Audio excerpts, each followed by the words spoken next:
Hey everybody, this video is called What is Proper Sexual Behavior? And tonight we're going to continue our pass through here in the book of Leviticus, the book of law, where we're going to look at the 18th chapter. And we're going to be looking at what God has called against in human sexuality and practices of the Israelites. And what's happening here is God is telling Israel to not fall into sexual sins like the heathens that were around them that were practicing these abominations. And if you've never been through this chapter before, some things might gross you out. It might make you think of modern day madness that's among us in society. So let's look at Leviticus chapter 18, start verse 1 through 5. It says, "Then the Lord spoke to Moses, saying, Speak to the children of Israel and say to them, I am the Lord your God, according to the doings of the land of Egypt, where you dwelt, you shall not do, and according to the doings of the land of Canaan, where I am bringing you, you shall not do, nor shall you walk in their ordinances. You shall observe my judgments and keep my ordinances, to walk in them. I am the Lord your God. You shall therefore keep my statutes and my judgments, which if a man does, he shall live by them. I am the Lord." So to sum it up here, what God is really saying is, you belong to me, my people. You don't belong to this world. And why do they need to be told these laws that we're going to be going through? The Persians encouraged marital unions with mothers, daughters, and sisters. So there was a bunch of, perversion among society outside of God's chosen people. And the world around Israel was killed with immorality, and the obedience to God's standard of sexual conduct is essential for life. And they were not to follow these acts that different groups like the Egyptians and the Canaanites were practicing. And the phrase, I am the Lord your God, was used over 50 times throughout the Bible, and we see it here in the 18th chapter. In verse 6 through 9, it says, "None of you shall approach anyone who is near of kin to him to uncover his nakedness. I am the Lord. The nakedness of your father or the nakedness of your mother you shall not uncover. She is your mother. You shall not uncover her nakedness. The nakedness of your father's wife you shall not uncover. It is your father's nakedness. The nakedness of your sister, the daughter of your father or the daughter of your mother, whether born at home or elsewhere, their nakedness you shall not uncover." So uncover the nakedness is another way of saying sexual relations throughout the Bible. And verse 8 is not saying that polygamy is justified, but it's speaking of a stepmother. And uncover his nakedness is used 17 times overall throughout chapter 18 here. And it includes rebuking the things that can take place among society, like today with sexual assaults and inappropriate fondlings and sexual assaults and molestations and all that. And we know that today in our sad world is you got parents that sexually violate their children, and you got parents and stepchildren and siblings by birth or marriage. And so these verses 6 through 9, it's breaking down, that you shouldn't be messing around with your mother, your father, siblings, step siblings, whatever, regardless if it's blood relations in the marriage or if it's relations through marriage. In verse 10 through 18, it says, "The nakedness of your son's daughter or the daughter's daughter, their nakedness you shall not uncover. For theirs is their own nakedness. The nakedness of your father's wife's daughter, begotten by your father, she is your sister. You shall not uncover her nakedness. You shall not uncover the nakedness of your father's sister. She is near of kin to your father. You shall not uncover the nakedness of your mother's sister, for she is the near of kin to your mother. You shall not uncover the nakedness of your father's brother. You shall not approach his wife. She is your aunt. You shall not uncover the nakedness of your daughter-in-law. She is your son's wife. You should not uncover her nakedness. You should not uncover the nakedness of your brother's wife. It is your brother's nakedness. You should not uncover the nakedness of a woman and her daughter, nor shall you take her son's daughter or her daughter's daughter to uncover her nakedness. They are near of kin to her. It is wickedness. Nor shall you take a woman as a rival to your sister to uncover her nakedness while the other is alive. So we see a lot, as mentioned 17 times, uncover the nakedness mentioned in this chapter. And in these verses, God is condemning sexual relations between many different family relationship type makeups. He's condemning grandparents and grandchildren by blood and marriage. He's condemning uncles and aunts and nieces and nephews. He's condemning parents and the spouses of their children. He's condemning the siblings and the spouses of their other siblings. And he's condemning the children of the spouse. And he's condemning the sibling of a spouse. And nakedness, it belongs to one spouse. And, Genesis 2:24, God gave us the definition of what is moral human sexuality.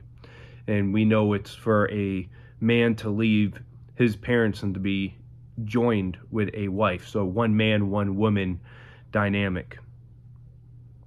So nakedness belongs to one spouse. It does not belong to anybody else. And the Egyptian and the Canaanite cultures had sisters taken as wives in polygamous unions. And let me just make it clear for the record, if you haven't picked up on it yet, God hates polygamy. And let's look at verse 19. It says, also, you should not approach a woman to uncover her nakedness as long as she is in your customary impurity. So customary impurity refers to a woman's menstrual period. In verse 20, moreover, you should not lie carnally with your neighbor's wife to defile yourself with her. So here's an echo of the seventh commandment to not commit adultery. And adultery affects more than just the people in the act of adultery. It affects family members, such as the spouses, the victim spouse, and the children under the adulterer, and other family members.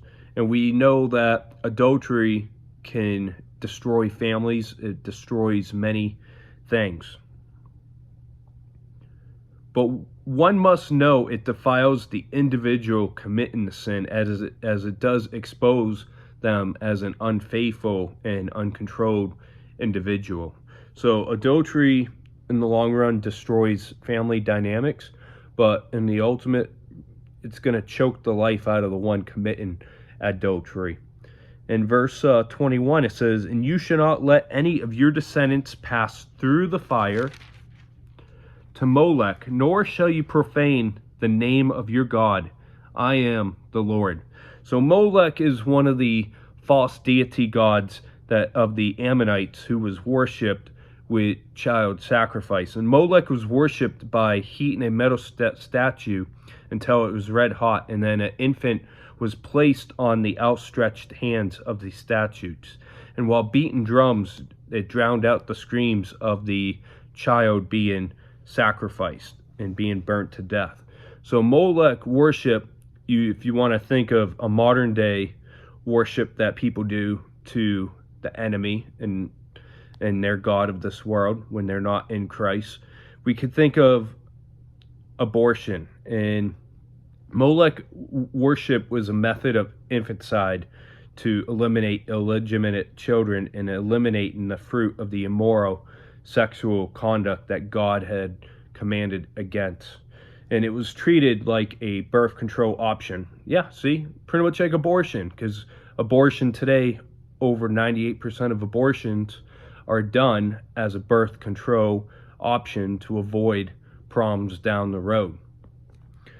In verse 22, it says,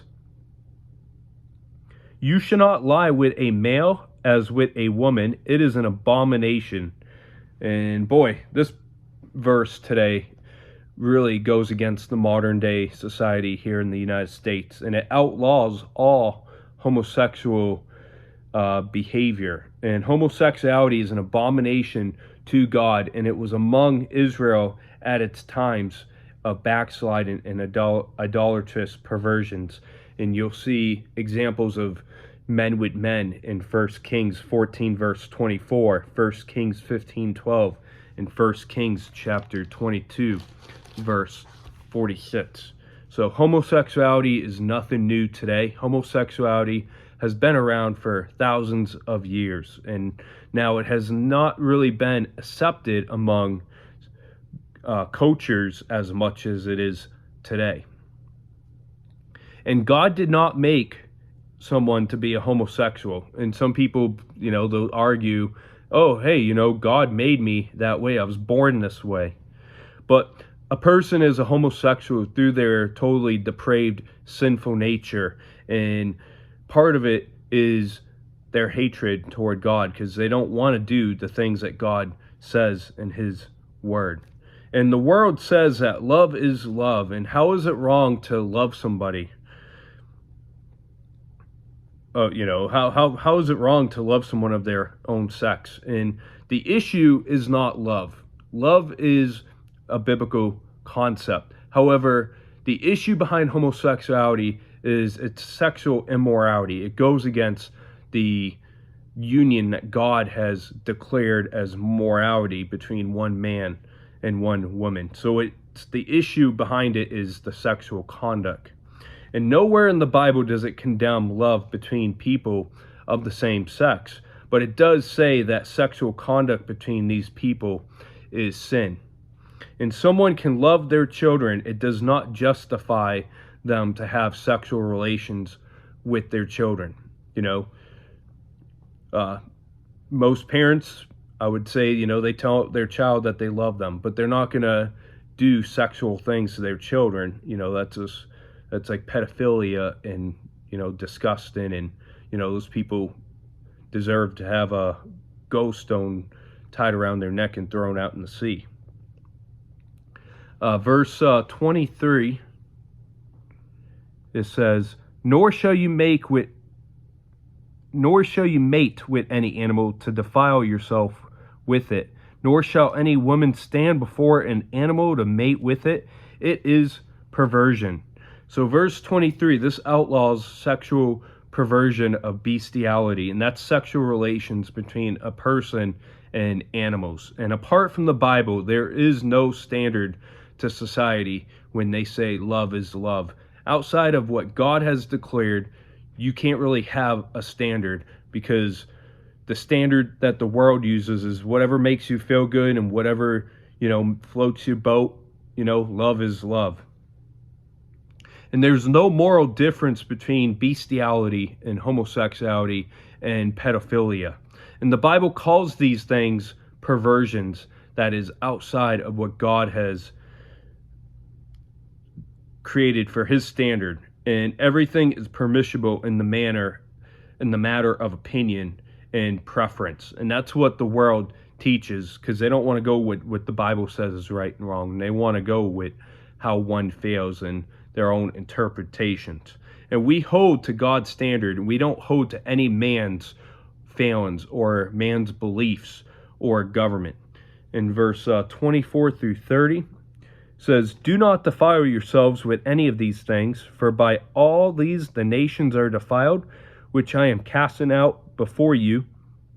For the land is defiled, therefore I visit the punishment of the iniquity upon it, and the land vomits out its inhabitants. You shall therefore keep my statutes and my judgments, and shall not commit any of the abominations, either any of your own nation or any stranger who dwells among you. For all these abominations the men of the land have done, who were before you, and thus the land is defiled, lest the land vomit you out also when you defile it, as it vomited out the nations that were before you. And for whoever commits any of the abominations the persons who commit them shall be cut off from among their people. Therefore you shall keep my ordinance, that you do not commit any of these abominable customs which were committed before you, and that you do not defile yourselves by them. I am the Lord your God.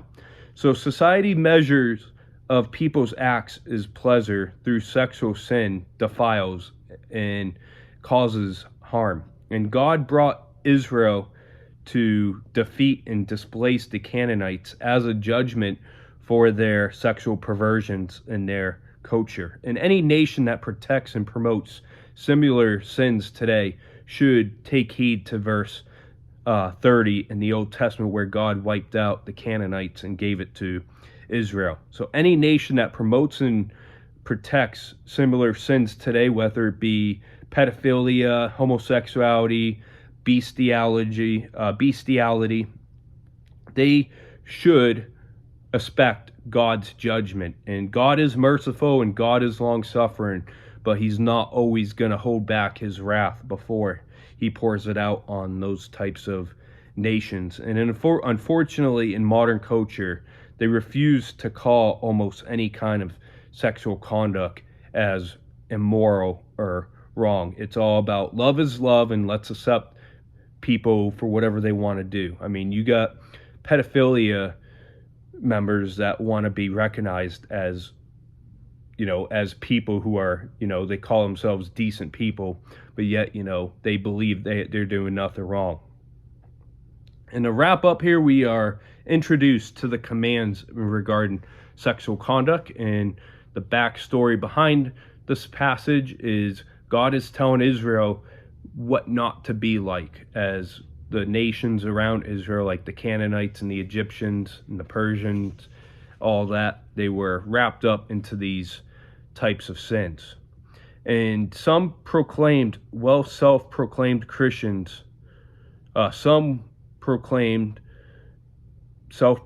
Christians give into the world standard of sexual conduct that goes against what God has commanded here. And we know that exactly from going through churches.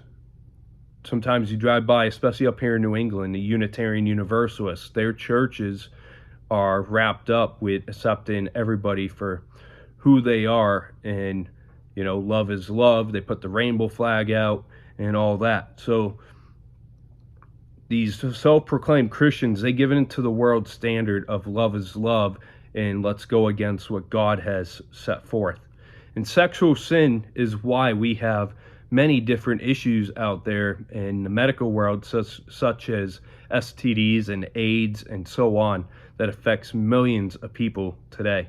And God's law prohibited incest among immediate family. And these prohibitions are necessary to speak against in our degenerate society that wants to accept what people want to do that is immoral.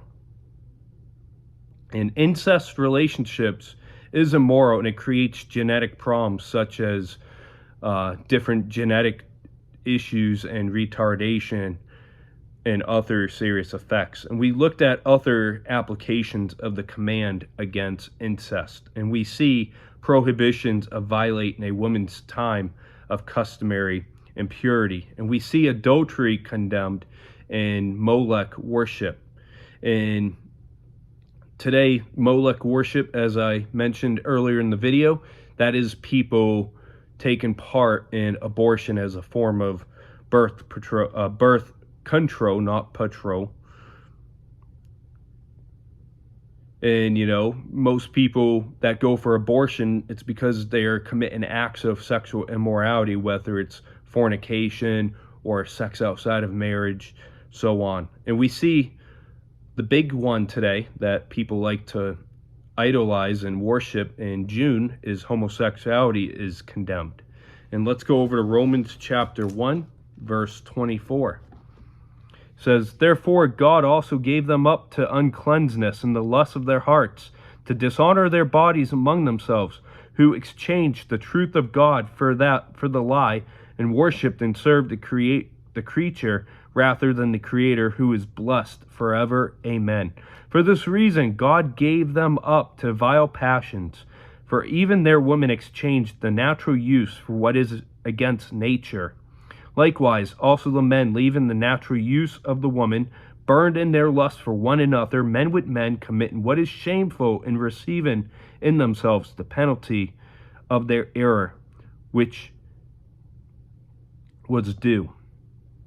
And even as they did not like to retain God in their knowledge, God gave them over to a debased mind to do the things which are not fit, in being filled with all unrighteousness, sexual immorality, wickedness, covetousness, maliciousness, full of envy, murder, strife, deceit, evil-mindedness.